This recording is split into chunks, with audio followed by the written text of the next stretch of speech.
Awerɛhosɛm kɛseɛ na asi Asante Mampong ɛyɛ kuro baako a ɛwɔ Asante Mantem ha ɛyɛ efie baako a ɛwɔ hɔ anadwo da suom na ɛgya jampetu bi ɛtɔ fie hɔ amanfo a wɔn ɛte ɛbɛn hɔnom ɛtumi yɛ ne wɔn bɛyɛ bia wɔn tumi frɛ odumgyafoɔ mekyerɛ Ghana National Fire Service foɔ wɔn ɛbɛduru hɔ ɛyɛ de wɔn bɛyɛ bia nso ɛmra wɔn dum ɛgya ne wie na ɛyɛ awerɛhosɛm na asi ɛyɛ enipa nson na ɛgya no ahye wɔn dwere bɛa amanfo kora ɛdin si ɛbɛtumi ehu sɛ asomesini anaasɛ bentini eno na UTV nsɛm kyerɛfo nhwɛmu a yɛyɛ ɛkyerɛ sɛ owura bi a yɛfrɛ no Edu Botwe a wɔno na efio wɔne n'abusua na te na na yire atu kwan emra egya no ɛhye no ne yesusu sɛ nkora mienu bi so obi de wɔn aba efio a wɔba bɛhwɛ Edu Botwe yi ɛma efisa na yire atu kwan a wɔkɔ baabi akɔakɔyɛ adeɛ kɔka nipa ne nyinaa eboma enipa enson a nkwala yɛ ɛnan na wɔn nyinaa ahye dwebɛ emra UTV nsɛm kyerɛfo ekopie efio no na esu enko na amanfo esu ewo fio enam so ema UTV nsɛm trɛfo ene efie wura Elizabeth Amoa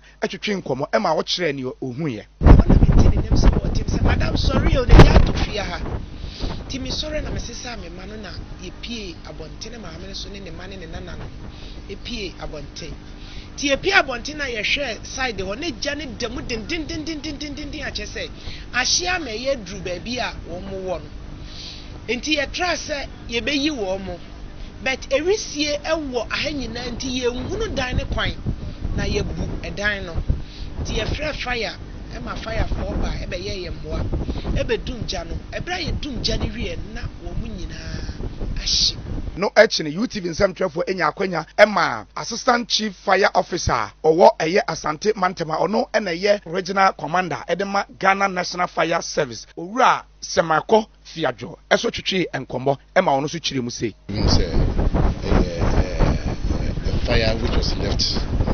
in the cohort unattended na any night generator hit na sa hit no yeah cobalt no one there was a table until the heat from the unattended cobalt was transferred to the table until at a point in time it was too heated now heat so when it gets to a certain stage it is transferred until that was what caused the fire. If you cook in your kitchen, make sure say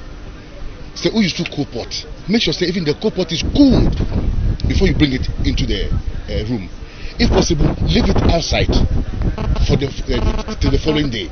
Municipal Chief Executive Officer Edema Mampong eye onimonyamfo Mohammed Kojo Abuasu ono so ne UTV nsɛm kyerɛfo atwetwe nkomo ema ono so akyire mu sei Petra Kumia no so ya meye Municipal Chief Executive of Mampong ha no em say efie be se 3 or 4 na ahye sa 3 or 4 ameka nyina nya de anipa ewuwo mu na we die nyame anim ni kyese ate nso aka Mampong akoma because how fire disaster we nipa bako 7 na afiri wo mo kwa nti wo hwa ya ayro ho sempa